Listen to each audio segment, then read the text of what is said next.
Բարև ձեզ սիրելի հայրենակիցներ, ձեզ հետ է Էդվարդ Անտինյանը։ Ողջունում եմ ձեզ Համայնայության մայրաքաղաք Երևանից։ Այսօր ապրիլի 28-ն է 2026 թվական։ Կարճ անդրադառնանք ներպետական իրադարձություններին, անցնենք աշխարհաքաղաքականին։ Ուրեմն շատ լայն արձագանք ստացա, որ Ստեփանակերտի եկեղեցին, որ ադրբեջանցիները քանդել են, դրա հետ կապված կառավարության անդամ Արսեն Թորոսյանը, որը իշխող քաղաքական ուժի ղեկավար կազմի մեջ է խորհրդի անդամ,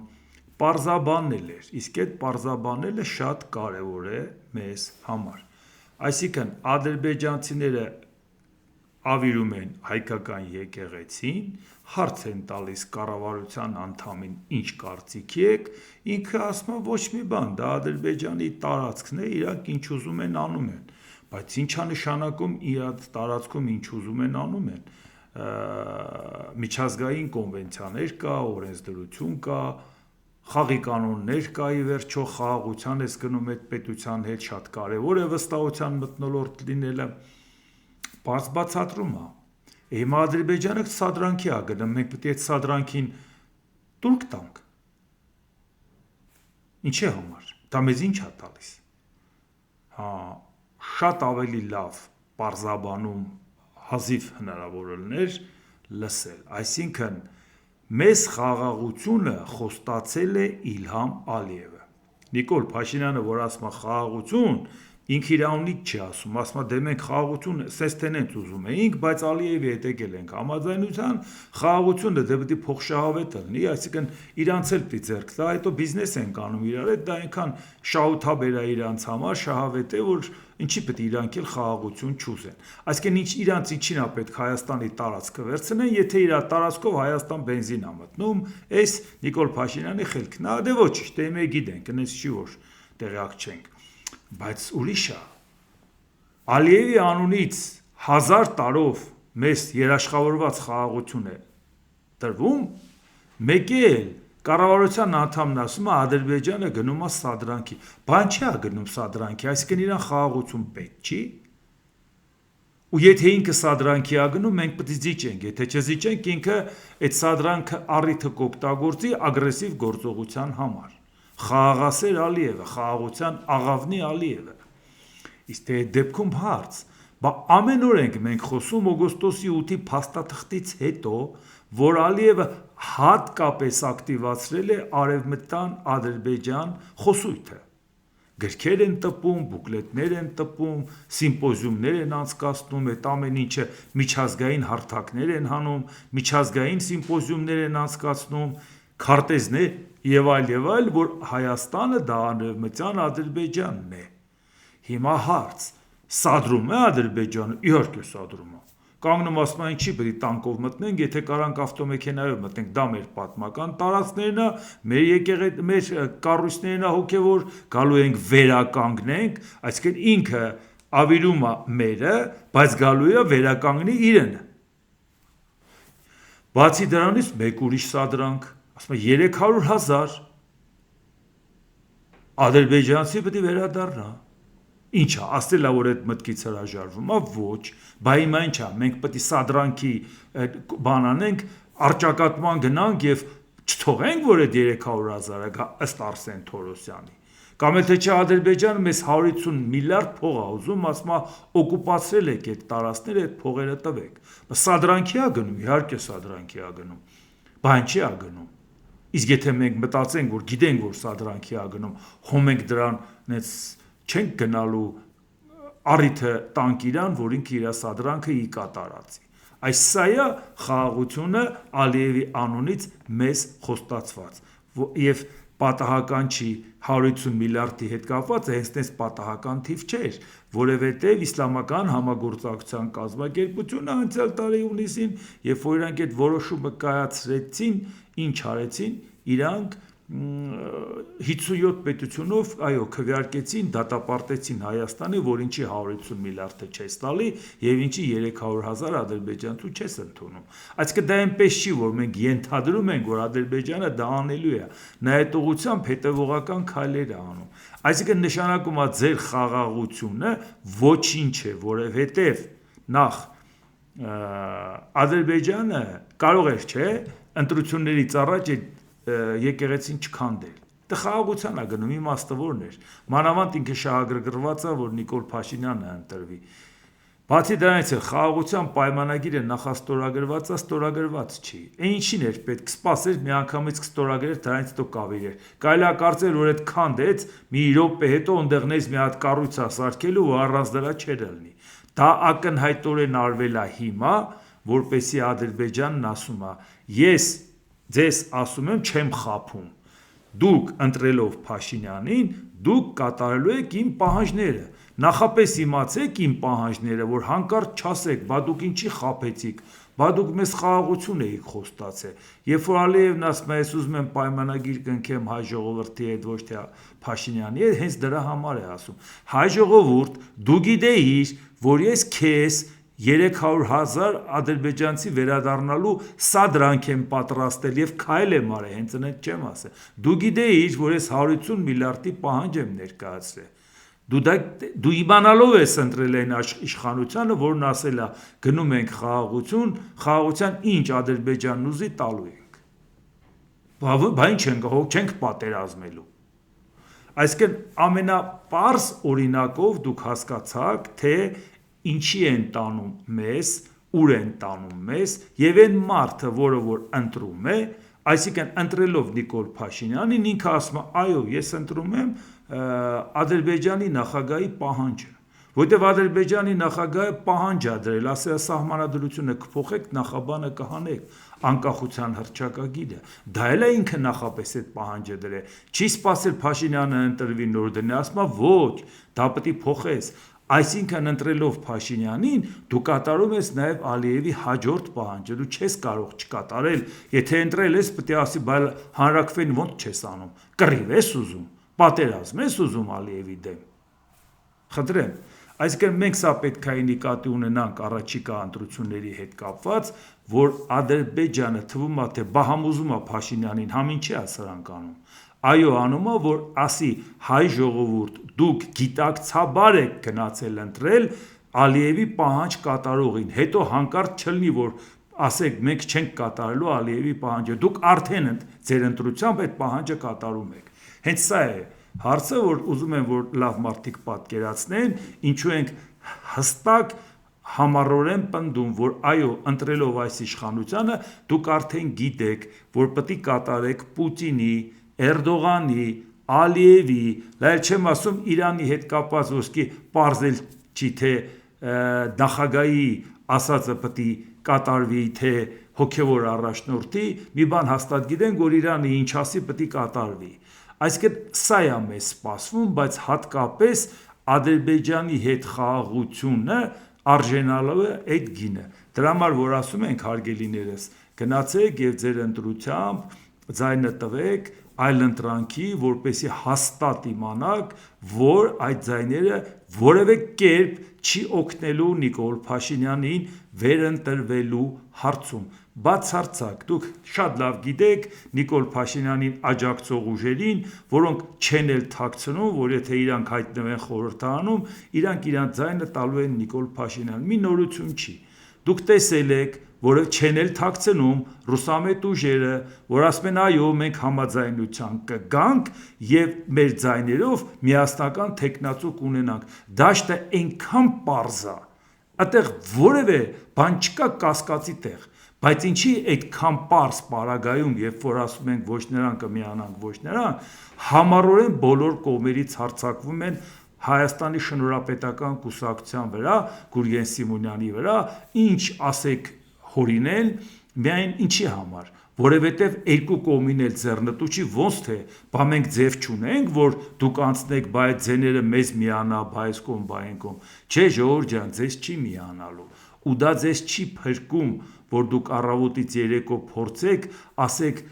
մի օրվա մեջ ասեք Նիկոլ Փաշինյանի պատվերն է կատարում։ Չէ, Սերժի պատվերը դե իրանք գիտեն որ չէ, Քոչարյանի պատվերն է կատարում։ Այսինքն միաժամանակ կատարում է այս երեքի պատվերը։ Բայց Միչել են առաջ գնացել։ Հիմա արդեն ասում են Գուրգեն Սիմոնյանը սորոսական է։ Իհարկե, Ժորժ ջան, մեր երկրում շատ ավելի դժվար է ապացուցել, որ դու այլ մոլորակային չես, քան սորոսական չես։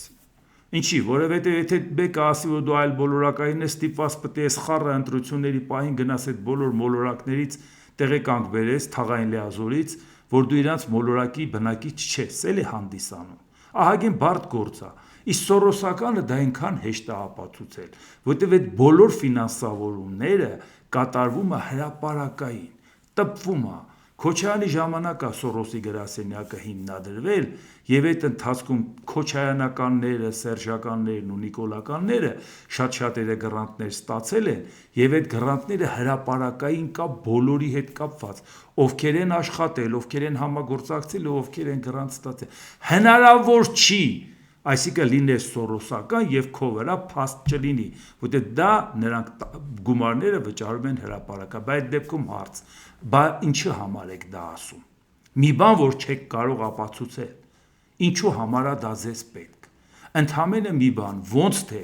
բա դու ձեն ստանաք, բա կարողա պետք է այդ ցայները այս կողմին կամ այն կողմին։ Ժորժ ջան, այն մարդիկ, ովքեր համառորեն փորձում են այտենց շարեր անել, առաջինը պետքա մտածեն, իսկ դու ձեր ուզածը ի՞նչն է։ Ու իմիջիալոց ասեն, դա մենակ Հայաստանում չի։ Ավելի շատ իրանց կատաղի դրսի վերլուծաբաններ կան, քաղաքագետներ, փորձագետներ, որ սենց կոտորում են իրանց, կոտորում են բառից բունի մաստով, այս ինչա կատարվում, իմացեք, սենց հան, հենց սրա հետ կապված նրա հետ Ժորժ ջան, հանգստացեք, մի հատ ջուր խմեք, մի հատ հանգստացող դեղ խմեք, հասկացանք Ժորժ ջան, վճարովի ծառայությունը, բայց ձեզ հո չեն ասել ինֆարկտ ստանաք, հասկացել ենք Ժորժ ջան, դուք ոչինչով առավել չեք Ախուրյանցի անոյից, ոնց բացատրենք, Ախուրյանցի անոն կանգնում ասում է Նիկոլ, քեզ եմ ուզում Նիկոլ, հասկացանք մարդը ազնվորեն Նիկոլին է ուզում, դուք իբր թե լուրջ վերլուծություն եք անում, սա վատնա, նա վատնա, նա վատնա, նա վատնա, դե իշխանությունն է Նիկոլ Փաշինյանի ձեռն է, ով մեր ձեռը չի, որպեսի պետք է հաղթես չէ որ Նիկոլ Փաշինյանից իշխանությունը վերցնես, եթե ոչ մեկը չի հաղթում, իշխանությունը մնում է Նիկոլ Փաշինյանին, այսինքն եթե դուք բոլորին անուն եք դնում, արդյունքում դուք աշխատում եք ձեր խելքով Ախուրյանցի անո, ուղղակի նստածեք դրսի որևէ լուրջ երկրի, լուրջ քաղաքի մի հատ լուրջ տեղ, բայց տարբերություն Գոնե այդ կնիկը ազնիվ է, ուժեղ նես հատկանիշներ ունի, ազնիվ կանգնում ասում է ես Նիկոլին եմ ուզում, բա դուք այդ չեք ասում է, դուք ասում եք ոչ մեկը չկա, եթե ոչ մեկը չկա Նիկոլը մնաց, այսինքն գոնե անոյի չափ վճռականություն չունեք, պարզ կանգնեք, ասեք մենք Նիկոլին ենք ուզում, այո գնացել ենք Հայաստանից ու դրսից Նիկոլին ենք ուզում, Ինչ եք թաքցնում Ժորժը, ախր բոլորը դա գիտեն, չէ, բոլորը դա հասկացել են, ինչի եք ձեզ կոտորում, Հայաստանի համար լավ բան եք ուզում ասեք, լավ բան եք ուզում անեք, Հայաստանի համար լավը, այո Հայաստանը ոչ մի արժանի մարդ չկա, հա, էտա ձեր ասածը, ես ուղղակի զարմանում եմ, թե Հայաստանցի ձեզի չի լսում, Եթե գտնում եմ, որ ձեր մեջ ոչ մի արժանի մարդ չկա, իսկ ուղղակի մերոնց վրա եմ զարմացած, դե չնայած դե ինչ, դե մի Նիկոլ Փաշինյանի լսողներ չկան, էդ էլ կա, էդ էլ մեր ճակատագիրն է, դրա համար Ժողովուրդ ջան, մենք չենք շեղվելու մեր գծից, դες բաները մեզ չի անհանգստացնում, մենք համառորեն, այո, պնդելու ենք մերը, ասելու ենք, որ բացառվում է, որ մենք ոչ միայն Նիկոլ Փաշինյանին միան, այլ որևէ ձևով Նիկոլ Փաշինյանի որևէ արբանյակ ուժ, որ մեկը իրան իբր թե ցույց կտա, որ ինքը արև մտամետ է, այսինքն բասի բայրանց հետ ինչի չեք միավորվում, 100 անգամ ասել եմ, 101-րդ անգամ էլ ասեմ, չի կարող մարդը միաժամանակ լինել արևմտամետ եւ Նիկոլամետ, միաժամանակ հնարավոր չի, որտեղ Նիկոլ Փաշինյանը մեզ արևմուտք չի տանում, եթե որևէ արևմտամետ գործիչ պաշտպանում է Նիկոլ Փաշինյանի արտաքին քաղաքականությունը, ուրեմն պաշտպանում է Ռուսաստանի հետ եղբայրությունը, պաշտպանում է Շանհային միանալու Նիկոլ Փաշինյանի ցանկությունը, պաշտպանում է, որ 102-րդ բազան ընդունում է, որ մեզ է պաշտպանում, եւ մնացած բոլորը չթվարկեն։ Այնպես որ եթե որևէ մեկն ասում է, այո, մենք ուզում ենք գնանք խորհրդարան եւ հա, բայց Նիկոլ Փաշինյանին պաշտպան, Նիկոլ Փաշինյանը մեզ արևմուտք չի տանում, այդ դուք լավ գիտեք։ Նշանակում է, իսկ ռուսամետ ուժերն էլ դա պարզ հայտարարեցին, որ ինչքան ձայն ստանան, իրանք միավորվելու են մեկ ընդհանուր թեկնածուի շուրջ։ Կարելի է կարծել, որ իրանք չասեն, մենք չգիտենք, ժողովուրդ ջան։ Դրա համար մենք մեր գործը անելու ենք, մեր հարցերն անելու ենք, մենք էլ այն ինչ որ հնարավորություն ունենք, դա օգտագործելու ենք, մասնավորապես նաև այս ալիքն, որ ինչքան որ ի վիճակի ենք, փորձում ենք դրանով մաքսիմալ ձևով ձեր հետ աշխատանք տանել, դրա համար եթե հավանում եք, սեղմեք լայք կոճակը, բաժանորդագրվեք Էդվարդ Անտինյան YouTube-յան ալիքին, սեղմեք զանգակ կոճակը, գրեք մեկնաբանություններ, գրեք հարցեր, մաքսիմալ տարածեք ձեր մոտիկների միջոցով, շատ-շատերը կան, որ նաև տեղյակ չեն, բայց դուք ինքներդ եք ասում, երբ որ ասում ենք այ մարդ մի հատ նայեք, լսեք, կարող է լսելուց հետո ձեր կարծիքը փոխվի կամ ընդհանրապես չեք ճանաչի կարծիք էլ չունեք, շատ-շատերն ասում են, որ տեղ կա դրական արդյունք կա, տեղ կա դժվարություններ, բայց այնուամենայնիվ մարդիկ աշխատում են, որովհետև հասկանում են, որ այս ամեն ինչը ինչ անում ենք, դա մեր ծրագիրն է, դա ձեր ծրագիրն է, ձեր երեխաների ապագայի ծրագիրն է։ Նրանք, ովքեր ցանկություն կունենան իրանց ֆինանսական աջակցությունը ունենալ, կարող եք մտնել նկարագրական մասում կա եւ բանկային փոխանցում, եւ արագ փոխանցում, եւ քարտային փոխանցում, եւ Իդրամի տարբերակ, եւ PayPal, Patreon, բոլոր հնարավոր տարբերակները, բայց ամիսուկես էլ չի մնացել,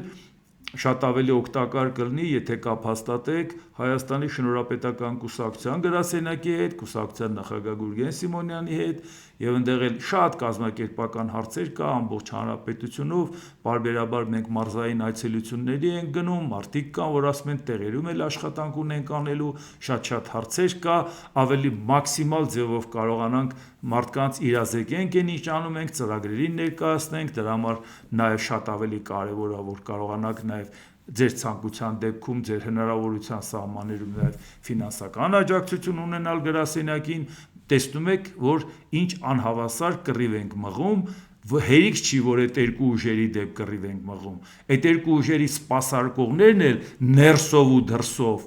իրանց կոտորում են, առավոտ լույսը բացվում է, իրանք սկսում են ուրիշ թեմա ոնց որ չունենան, իրանց թեման Գուրգեն Սիմոնյանն է, որ միաժամանակ բոլորին ծառայում է, միաժամանակ Նիկոլ Փաշինյանի, Սորոսին, Ադրբանին, այդ Քոչարյանի, Սերժ Սարգսյան, եթե դուք միաժամանակ կարողանում եք տենց բան առանց փաստի ասեք, ինչ որ 10-րդական հարցերով միտեղ մի նկար, միտեղ չգիտես ինչ, եթե էս է ժողովուրդ ջան, ուղղակի ձեր վրա ազդում են ինչի համար, որ դուք ընտրության չգնաք, այդքան մի բան։ Իրանք ունեն մի հանձնարարություն, դուք հիասթափվեք ընտրության չգնաք, վերջ։ Եթե դուք ընտրության չեք գնում, իրանք իրանց խնդիրը կատարում են։ Հիասթափված մարդը մի կողմ է քաշվում, Նիկոլ Փաշինյանը իր ձայներով մտածում է մեծամասնություն կստանա, ռուսամետներն էլ ասում են մեծամասնություն կստանանք, երեքով կմիանանք իրար։ Իրանց խաղաքարտերը խառնում ենք մենք, որովհետև մեր մասնակցելով ծանրակշիռ ձայն ստանալով ռուսամետ ուժերը հաստատ 50%-ից ավել երեքով էլ նախ չեն անցնի երեքով, եթե անցնեն էլ 50%-ից ավել ձայն չեն ստանա, իսկ Նիկոլ Փաշինյանն էլ հաստատ 50% ձայն չունի։ Եթե մասնակցությունը քիչ եղավ, կարող է այդ թիվը գործակցով բազմապատկի, մասնակցությունը շատ եղավ, բացառվում է դա։ Ու մի անգամ էլի բացատրեմ, շատ են ասում, ձայները փոշիանում է, այնքան էլ այդ տերմինն ասում առանց հասկանալ։ Մի անգամ էլ բացատրեմ, 2.5 միլիոն ընտրական իրավունք ունեցողներ կա։ Նախորդ ընտրությունների ժամանակ 10% անգամ չի կազմել շեմը չհաղթարած ուժերի ձայները, այդ թվի շեմը չհաղթարած ուժերի ձայները։ Ընտրությանը մասնակցածների 20%-ից պակաս է եղել այդ փոշիացած ձայները ընտրությանը մասնակցած։ Այսինքն իսկ ընտրությանը մասնակցել է 50%-ից պակաս մարդ։ Եթե դուք ձեր ակտիվությամբ գնում եք 50-ի փոխարեն 70% մասնակցում եք, գործնականում այդ փոշիացած ձայներ ասածը բացարձակ որևէ ազդեցություն չի ունենում ընտրական process-ի վրա։ Այդ ուղղակի տերմինը ասում են երկու բան կա, ինչու չեք միավորում ձայներն, ինչու եք փոշիացնում։ Չկա տենց բան։ Ինչքան ակտիվ մասնակցում ես, այնքան մարդկանց ակտիվացնում ես, ավելի շատ մասնակցում են, նրանց շանսն է պակասում կարողանան 50%-ից ավել ձայն հավաքեն։ Դրանից են կատաղած ասում, ով մասնակցում է, փոշիացնում է։ Ամեն մասնակցողը իր համակիրներին ասում է գնացեք ընտրության, այսինքն դրանով պակասացնում է շանսը եւ Նիկոլ Փաշինյանի եւ Ռուսամետ ուժերի, ձայն չի փոշիանում։ Նույնիսկ եթե չհաղթահարի, էլի ձայն չի փոշիանում, որովհետեւ քվեարկողները վստահողներն են գնում քվեարկում, վստահողները գնացին քվեարկեցին, քանակ ավելացավ եւ նրանք դրանից այդ հնարավորությունը չունեն, ինչ գործակցով ուզում ես բազմապատկի իրանց։ Իսկ ով գիտի, որ Նիկոլ Փաշինյանն է մեծամասնություն ունենալու, թե Ռուսամետ ուժերը։ Դուք սկի դա չգիտեք, բայց ասում եք դա շահավետ է Փաշինյանին կամ շահավետան, բայց դուք գիտեք ով է առավելագույն ձայն ստանում։ Դուք սկի դա չգիտեք։ Բա ով է այդ պատվերը տվե։ Նա թե նա, դե մի հատ կողմնորոշվեք։ Մի խոսքով իմացաք, բայց հիմա նայենք Իրանի հետ կապված հարցը դա մենակ Իրանի հետ կապված չի, ցանկացած պրովոկացիա կարող է լինել, ել չեմ ասում, որ եթե չկարգավորված հարց կա, որոշակի ապրանքների դժվարություններ կա, որոշակի խնդիրներ կա, քանի մեր տարածաշրջանը կայուն չի, ամեն ինչ կարելի է սպասել, ժողովուրդ ջան։ ԱՄՆ նախագահ Դոնալդ Թրամփ Իրանը հենց նոր մեզ տեղեկացրեց, որ գտնվում է փլուզման վիճակում։ Նրանք ցանկանում են, որ մենք հնարավորինս շուտ բացենք Հորմուզի նեղուցը, մինչև նրանք փորձում են կարգավորել իրավիճակը իրենց ղեկավարության հետ, ինչը կարծում եմ նրանք կանեն, գրել է ԱՄՆ նախագահը։ Ժողովուրդ ջան, սա ուղղակի ցնցող է։ Ես ուղղակի չեմ պատկերացնում։ Այս մարդու ապարատում, լավ, ինքը հասկացանք։ Մեծ մարդ է, հիմա տենց է, լավ, իր հետ տենց է պատահել, կներեք։ Ուրեմն Դոնալդ Թրամփին աշխարհի դիրեկտորին, ժողովուրդ, աշխարհի ամենահզոր պաշտոնյային զանգելա մի 10-րդական մարդ Իրանից, 10-րդական, ասելա խնդրում եմ էլի Հորմուզի նեղուցի հետ կապված արի պայմանավորվենք, մինչև մենք գնանք, մեր ղեկավարությանը համոզենք։ Այսինքն իրանք նույնիսկ այնքան չկան, որ ասեն ղեկավարության հետ կխոսանք, այդ հարցը կլուծենք, պրոբլեմ չկա։ Այսինքն իրանք այնքան չկան, որ իրանք ղեկավարության հետ կարողանան խոսեն, բայց այդքան կան, զանգում են Թրամփի հետ են խոսում։ Ժորժ ջան, այս մարդու ապարատում գոնե մի հոգի ֆայմի դասերը գնացած չկա, ես չգիտեմ, կարող է շատ բարձրակարգ բուհեր են ավարտել, չէ, դրանք թողենք, դպրոցի ֆայմի դաս գնացած չկա, որ ասի ընկեր, մի ասի, որ կարող է մի հատ եսիմով քեզ զանգել է, ասել է, եթե համաձայն ես, լատենա մերոնց կարամ համոզեմ մեր ղեկավարությանը։ Իսկ չի էլ ասել, ես իրանց այդ պրոբլեմ չունեմ, հեսա զանգեմ, լա մի հատ տենամ ոնց, այսինքն Տրամփին զանգողը չի կարողանում խոսա Աբաս Արաղչիի հետ, Մասուդ Փեզեշքյանի հետ, Մոջթաբա Խամենեի հետ, վայ ձեր խիղճը մեռնի,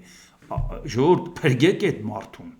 մեզ եք խայտարականում, մեր վրա է խոսակցություն գալի, ամենք Ամերիկայի մասին պարբերաբար բայես ձևի ենք արտահայտվել, պասենց բան են անում։ Մի խոսքով ժողովուրդ ջան, հարցերը պայմանավորված է Թրամփի հետ, մնում է հարցերը լուծեն իրանց ղեկավարության հետ։ ԱՄՆ պետքարտուղար Մարկո Ռուբիոն, խոսելով Իրանից եկող իրական սպառնալիքի մասին, հայտարարել է. Ես հույս ունեմ, որ այս հակամարտությունից հետո աշխարհի աչքերը կբացվեն Իրանի կողմից ներկայացվող սպառնալիքի նկատմամբ։ Թեհրանը ձգտում է միջուկային զենքով աշխարհի հետ անել այն, ինչ այժմ փորձում է անել Հորմուզի նեղուցում նավթի հետ։ Նրանք ցանկանում են աշխարհը պատանդ պահել, որպեսզի կարողանան անել այն, ինչ ուզում են։ Դա անընդունելի է, ընդգծել է Ռուբիոն։ Բայց փաստորեն Իրանը երևի տեղյակ չի, որ ինքը նավ չունի, հրթիռ չունի բալիստիկ, դրոն չունի, ղեկավար չունի, ախր ասեք Իրանին, ախր ինքը չգիտի որ չունի։ Բայց հետարքիր է, այդ ինչով են տե ծահաբեկում ձեզ։ Ոչ մի բան չունեցածով։ Պետքարտուղարը հայտարարել է, որ այժմ ռազմական գործողությունը լրջորեն թուլացրել է Իրանին։ Այժմ նրանք ունեն իրենց հրթիռների միայն կեսը։ Ոչ մի գործարան, ոչ մի նավատորմ, ոչ մի օդուժ, այդ ամենը ոչնչացվել է։ Այսինքն Ամերիկայի Միացյալ Նահանգներ գումարած Իսրայել չեն կարողանում Իրանի կեսին հաղթեն։ Ամբողջից կեսին հաղթել են։ Այն մյուս կեսին չեն կարող հաղթեն։ Առաջի մի երկու ժամում այդ կեսը հաղթեցին։ Այս 40 օրն անցել է, մյուս կեսը չեն կարող։ Այսպիսով նրանց իրավիճակը վատթարացել է և նրանք զգալիորեն թուլացել են։ Իրանն այժմ փորձում է ժամանակ շահել բանակցություններում, պետքարտուղարը նշել է, որ իրանցիները շատ փորձառու և հմուտ բանակցողներ են, ուստի ԱՄՆ-ն պետք է ծայրահեղ զգուշություն ցուցաբերի։ Ռուբիոն հավելել է, որ ցանկացած հնարավոր համաձայնագիր պետք է լինի այնպիսին, որը վերջնականապես և անդառնալիորեն կզրկի Իրանին ցանկացած պահի միջուկային զենք մշակելու հնարավորությունից, բայց հերթական անգամ Իրանը առաջարկներ է ներկայացրել Ամերիկային միշտորդավորված, իսկ Դոնալդ Թրամփին դա դուր չի եկել, ասում է, այսինչ են ասում, ավելի շատ դա նման է պահանջների, ոչ թե առաջարկների, որը որ Դոնալդ Թրամփը դե ոնց ընդունի։ Այսինքն ոչ մի առաջընթաց այս ուղղությամբ չկա։ Այդքան է զորք են կուտակել, այդքան է զենք են կուտակել, բայց միևնույն է ռիսկ չեն անում քայլ անեն, իսկ դա նշանակում է, որ լարվածության մեջ է ամբողջ տարածաշրջանը, եթե չասենք ամբողջ աշխարհը, որտեղ եթե չես լուծում Իրանի հարցը, Իրանի թիկունքին կանգնած է Ռուսաստանը, Իրանի թիկունքին կանգնած է Չինաստանը, բայց այդ դեպքում ոնց է դրա տակից դուրս գալու։ Այդ դեպքում բա ինչ ես անում ուկրաինական պատերազմի հարցը կարգավորելու եւ աշխարհի հարցը ոնց է լուծվելու։ Իրանի պաշտպանության փոխնախարար Ռեզա Թալեյնիկը հայտարարել է. Միացյալ Նահանգներն այլևս չի կարող այլ երկրներին գործողություններ թելադրել։ Միացյալ Նահանգներն այլևս այն դիրքում չէ, որ իր քաղաքականությունը թելադրի անկախ երկրներին, հավելելով, որ Վաշինգտոնը կհամաձայնվի, որ պետք է հրաժարվի իր անօրինական եւ ոչ ռացիոնալ պահանջներից։ Այսինքն Իրանը, որը որ համարում եք, որ ոչնչացրել եք, վերացրել եք, կանգնում է պաշտպանության փոխնախարարն ասում է, Ամերիկան այսօր այն վիճակում չի, որ կարողանա որևէ մեկին բան թելադրել։ Դուք պատկերացնում եք ուր ենք հասել, ժողովուրդ ջան։ Բա ինչու պլաններ չունեինք մենք Ամերիկայի հետ կապված։ Բա որ անընդհատ խոսում ենք Եվրամիություն, անընդհատ խոսում ենք, որ նաև անվտանգային համակարգ լուծենք, որ համակեցության կանոնների մեջ ըլնես, ընդհանուր ընտանիքի անդամ լինես, որ որևէ չինովնիկից կախված չլինի, ինչ ուզմա տեղի ունենա, դու այդ ընտանիքի անդամ ես եւ անվտանգային խնդիր ես լուծում եւ տնտեսական, ընդհանրապես մի հատ հայտ ես ներկայացնում, դառնում ես գործընկեր, ոչ թե անդադ խափում ես այդ գործընկերոջը, այլ ուղղակի առարկայական հայտ ես ներկայացնում։ Տեսնում եք, որ Ամերիկայի հետ կապված պայմանավորվածությունները ինչ խնդիրների առաջ կարող է մեզ կանգնեցնել, այն դեպքում, երբ որ մենք անվտանգային պայմանավորվածություն չունենք։ Սպիտակ տան մամուլի քարտուղարի օգնական Օլիվիա Ուելս. Ինչպես ասել է նախագահը, Միացյալ Նահանգները ձեռքում ունի բոլոր քարտերը եւ կընդունի միայն այն գործարքը, որը ամերիկյան ժողովրդի շահերը կդնի առաջին տեղում եւ ոչ մի դեպքում թույլ չի տա Իրանին ձեռք բերել միջուկային զենք։ Նորից շարունակվում է ասել թույլ չենք տա միջուկային զենք, Իրանն էլ ասում է, ես միջուկային զենք ստեղծելու ցանկություն չունեմ, բայց ուրան հարստացնելու ցանկություն ունեմ խաղաղ նպատակներով։ Ամերիկան էլ ասում է խաղաղ նպատակով հարստացրեցի, շատ մոտ կգտնվես ռումբին, իսկ դա դուր չի գալի Իսրայելին։ Եվ դրա համար, իսկ քանի Իսրայելին դա դուր չի գալիս, Դոնալդ Թրամփը պետք է կատարի Իսրայելի վարչապետի պահանջը։ Մինչև տեսնենք ընտրություններով իրան բարոխերով տուն ուղարկեն եւ այդ իրավիճակը փոխվի։ Նույն Օլիվիա Ուելսը ինչ է ասում։ ԱՄՆ-ը Իրանի հետ չի կնքի այնպիսի համաձայնագիր, որը շահավետ չի լինի Վաշինգտոնի եւ ողջ աշխարհի համար։ ԱՄՆ բանակցություններ չի վարի լրատվամիջոցների միջոցով, մենք հստակ նշել ենք մեր կարմիր գծերը եւ նախագահ Թրամփը կկնքի միայն այնպիսի գործարք, որը շահավետ կլինի ամերիկացիների եւ ողջ աշխարհի համար։ Հա, բայց փաստորեն դուք չեք կարողանում Իրանին նստացնել բանակցային սեղանին, այս սա է խնդիրը։ Եթե բանակցային սեղանին չեք նստացնում, մենք վաղը Ամերիկայի հետ կապված գործընկերային այդ պլանները ում հետ ենք կյանքի կոչելու։ Ինչպես ենք դա անելու։ Իրանի արտգործնախարար Աբբաս Արաղչին հայտարարել է. Պուտինն ասաց, ոչ միայն Ռուսաստանը, այլև ամբողջ աշխարհը հիանում է ԱՄՆ-ի դեմ Իրանի ժողովրդի անսասանության և անհավասար պատերազմում տարած հաղթանակով։ Պատերազմում ակնհայտ դարձավ, որ Իրանն ունի հիանալի ընկերներ և դաշնակիցներ, ինչպիսին է Ռուսաստանը։ Էս Ռուսաստանը Դոնալդ Տրամփի ընկերը չէր Պուտինը։ Պուտինի հետ այդքան բաներ պայմանավորվել, հողեր ու փողերի հարցերը պայմանավորվել էր, բա ոնց որ թե Ռուսաստանի հետ լավ էր հարաբերությունները։ Ռուսաստանը հերիք չի, որ արբանյակային տվյալներ է տալիս հետախուզական, հերիք չի, որ դա բացահայտված է, որ գիտեն, որ տալիս է, հերիք չի, որ իրանցիների ճշգրիտ հարվածներից արդեն իրանք հասկանում են, որ այդ տեղեկատվությունը ստանում են Ռուսաստանից, բայց այդքանից հետո էլի հիմա փաստորեն ընդգծված ձևով Ռուսաստանը Իրանին պաշտպանում է։ ԱՄՆ-ն առաջարկել է բանակցություններ վարել Իրանի հետ և Թեհրանն այժմ քննարկում է այդ հնարավորությունը, այսինքն առաջարկությունն եկել է ԱՄՆ-ից, Թեհրանն էլ քննարկում է համաձայնվենք բանակցության, թե չհամաձայնվենք։ Բա սա է վիճակը, ժողովուրդ ջան, բա սա է, որ մենք ասում ենք, մենք չենք հասել այն փուլին, որ խիչներս հանգիստ լինի, որ խաղաղության խաչմերուկի մեջ ենք ապրում, կամ էլ թե չէ բալանսավորված քաղաքականություն ենք, որ ում միջև ենք բալանսավորում։ Էս Ամերիկայի Իրանի միջև ենք բալանսավորում, թե մեր վրա սադրանքի մասնագետ Ադրբեջանի հետ ենք խաղաղության գնացել։ Իսկ Գերմանիայի կանցլեր Ֆրիդրիխ Մերցը հայտարարել է. իրանցիներն ակնհայտորեն ավելի ուժեղ են, քան սպասվում էր, և ամերիկացիներն ակնհայտորեն բանակցություններում նույնպես իսկապես համոզիչ ռազմավարություն չունեն։ Նման հակամարտությունների խնդիրը միշտ էլ հետևյալն է. պարզապես չպետք է մտնեք, դուք պետք է նաև դուրս գաք։ Մենք դա շատ ցավալիորեն տեսանք Աֆղանստանում 20 տարի շարունակ, խոսքը վերաբերվում է 2001-ից մինչև 2021 թվականը, երբ որ Ամերիկայի Միացյալ Նահանգները մտավ Աֆղանստան, բայց 20 տարի հետո խայտառակ ձևով դուրս եկավ, ոչ մի հարց գործնականում չլուծեց և այդքան էլ նարկոտիկի հետ կապված ավելի շատ պարարտ հող ստեղծվեց, որ նրանք դա լավ էլ ռազմաբանի արտադրական ռելսերի վրա դնեն, էլ չեմ ասում, որ այդքան տեխնիկա թողեցին ու դուրս եկան։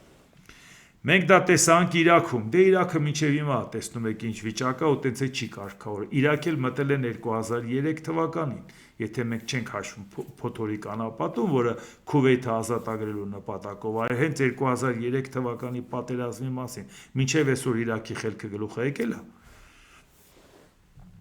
Այս պահին ես չեմ տեսնում, թե ինչ ռազմավարական ելք կընտրեն ամերիկացիները, հատկապես, որ իրանցիներն ակնհայտորեն շատ հմտորեն են բանակցում կամ շատ հմտորեն չեն բանակցում։ Այսինքն, եթե բանակցությունից հրաժարվում են, դա էլ է համարում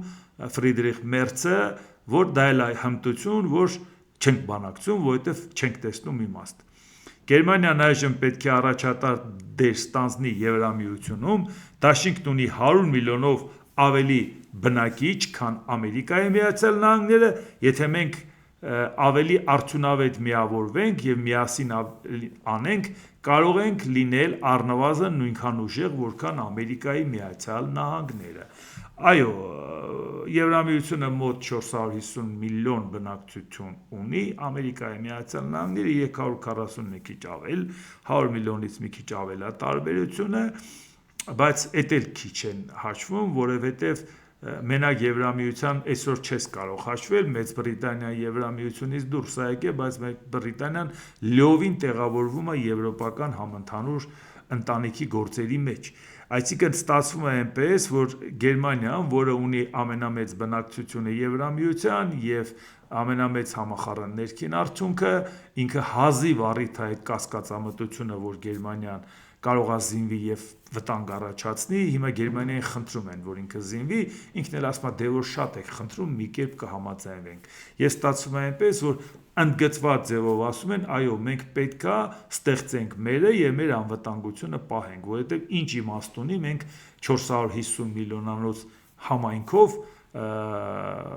Ամերիկայի Միացյալ Նահանգների կախվածություն ունենանք, բայց դա Դոնալդ Տրամփը ստիպեց, որ իրանք այդպես մտածեն։ Իդեպ դա էլի մեր շահերից է բխում, եթե մենք իրական քայլեր անենք դեպի Եվրոպա։ Այսինքն դուք համակարգային ձևով տեսնում եք, որ ստեղ հարց լուծելու քայլեր են արվում կոնկրետ, նպատակային։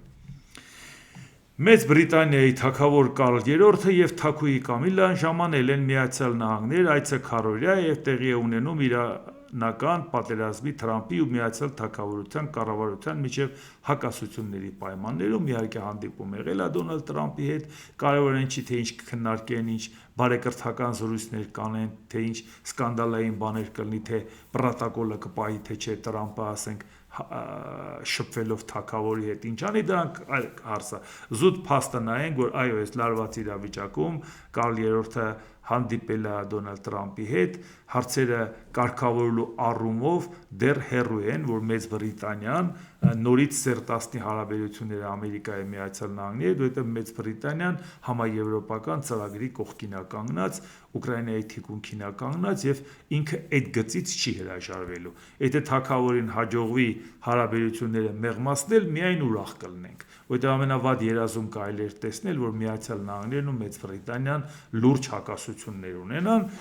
բայց կարծում եմ, որ դա էլ ժամանակի խնդիր է։ ԱՄՆ պետքարտուղար Մարկո Ռուբիոն մերժել է Իրանի կողմից Հորմուզի նեղուցը վերահսկելու կամ նավագնացության համար վճար սահմանելու ցանկացած փորձ։ Եթե նեղուցները բացելով նրանք նկատի ունեն, այո, նեղուցները բաց են, քանի դեռ դուք համակարգում եք ձեր գործողություններն Իրանի հետ և ստանում եք մեր թույլտվությունը, հակառակ դեպքում մենք ձեզ կպայթեցնենք և դուք կվճարեք մեզ, ապա դա նեղուցների բացում չէ։ Սրանք միջազգային ջրային ուղիներ են, նրանք չեն կարող կարգավորել և մենք չենք կարող հանդուրժել նրանց փորձերը կարգավորելու այն համակարգը, որտեղ իրանցիներն են որոշում, թե ով կարող է օգտվել միջազգային ջրային ուղուց և որքան պետք է վճարի դրա համար, հայտարարել է Մարկո Ռուբիոն։ Այսինքն մինչև այսօր դեռ վեճ է գնում Իրանը այդ վերահսկողությունը սահմանի պահի թե ոչ, գումար գանձի թե ոչ, ժողովուրդ ջան, բա դուք պետք է Իրանին ոնց որ ոչնչացրած ելնեիք, այս ինչ թեմաներ եք քննարկում մարդկանց գցում թյուրիմացության մեջ։ Դուք փաստորեն նշանակում է դեռ չեք կարողանում ունենց անել, որ Իրանը հրաժարվի, փող վերցնի անցնող նավերից։ Այս ձևի եք հարցը լուծել։ Իսկ Չինաստանի արտգործնախարարության պաշտոնական ներկայացուցիչ Գո Ցզյակում ինչ է ասել։ Չինաստանը վճռականորեն դեմ է Hengli Petrochemical նավթավերամշակող ընկերության նկատմամբ ամերիկյան միակողմանի պատժամիջոցների և կոչ է անում ԱՄՆ-ին դադարեցնել նման սահմանափակումների կիրառման պրակտիկան։ Չինաստանը հետևողականորեն դեմ է անօրինական միակողմանի պատժամիջոցներին, որոնք հիմքեր չունեն միջազգային իրավունքում, և հորդորում է ամերիկյան կողմին դադարեցնել սահմանափակումները և երկար ձեռքի քաղաքականության չարաշահումը։ Պեկինը վճռականորեն պաշտպանելու է իր ձեռնարկությունների օրինական իրավունքներն ու շահերը։ Ինչով է հիմա Ամերիկայի Միացյալ Նահանգները Չինաստանի հետ գնալու բանակցի, մայիս ամիս է եկավ, ժողովուրդ ջան, բան պետք է խոսա իր այդ մարդկանց հետ։ Իրանի հարցը չլուծվեց, Չինաստանը Իրանի թիկունքին կանգնեց, բան կար խոսալու Չինաստանի հետ։ Լուծվեց այդ հարցը հանդիպումից առաջ։ Իսկ Ռուսաստանի նախագահ Վլադիմիր Պուտին նախկին մոտեցումները և գործարար կյանքի ու միջազգային հարաբերությունների հաստատված նորմերն ու կանոնները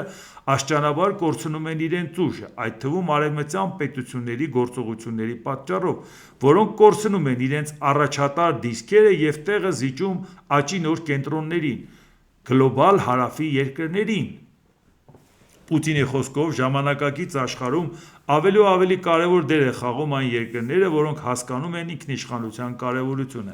Հենց մեր աչքի առաջ ձևավորվում է համաշխարհային զարգացման ավելի բարդ, բազմաբևեռ ճարտարապետություն։ Դրանում ավելի մեծ դեր են խաղում այն պետությունները, որոնք հավաստիորեն հասկանում և գնահատում են ազգային ինքնիշխանության կարևորությունը քաղաքական, տնտեսական, մշակութային և հասարակական ոլորտներում, ասել է Պուտինը։ Դες լոլոն դնենք մի կողմ, թե ինչ է ասել, իրականում ինքը ինչ է ուզում։ Բազմաբևեռ աշխարհ և համարում է, որ արևմուտքը իր դիրքերը զիջում է, բայց ինչի՞ց է ինքը այդպես ոգևորված, կարծելով, որ եթե Միացյալ Նահանգներ, Եվրամիություն, հակասություն կա, բնական բան է արևմուտքը իր դիրքերը կզիջի, որովհետև այդ դեպքում Եվրամիությունն էլ է մտածում Չինաստանի հետ, Հնդկաստանի հետ հարաբերությունները լավացնելու մասին, այսինքն գործնականում իրանք էլ են նպաստում արևմուտքի դերակատարությունը պակասելու։ Այսինքն եթե Եվրոպան Ամերիկային դու ասում ես դե լավ, դե որ տենց, ուրեմն մենք էլ սենց, արդյունքում էլի արևելքի դերակատարությունը մեծացնում են։ Հուսունենք, որ այս ինչ որ հիմա ասում է Վլադիմիր Պուտինը, Դոնալդ Թրամփը կհասկանա, թե ինչ ազդեցության, ինչ կշիռ է կորցնում, երբ որ առճակատման է գնում բանի հետ, Եվրոպայի հետ։ Մի բան էլ արագ ասեմ, Արաբական Միացյալ Էմիրությունները հայտարարել է, որ OPEC-ից դուրս գալու մասին, ինչը ծանր հարված է նավթ արտահանող խմբերին և նրանց փաստացի առաջնորդ Սաուդյան Արաբիային այն ժամանակահատվածում, երբ իրական պատերազմը պատճառ է դարձել պատմական էներգետիկ ճնշման և ապակայունացրել համաշխարհային տնտեսությունը։ Իհարկե դա ծանր հարված է հատկապես այն բանի համար, որ մարդիկ ասում են, հիմա Էմիրություններն ասում են, մենք ինչ հասկացանք, ինքը դժգոհում է նաև արաբական երկրներից, որ ասում է, ինչ է մեր արածը, դուք պատշաճ ձևով բավարար չափով ջանք չգործադրեցիք մեր անվտանգության համար։ Բայց այնուամենայնիվ այդ պառակտումը, այդ լարվածությունը խնդիր է առաջացնելու, OPEC-ը դե ստեղծվել է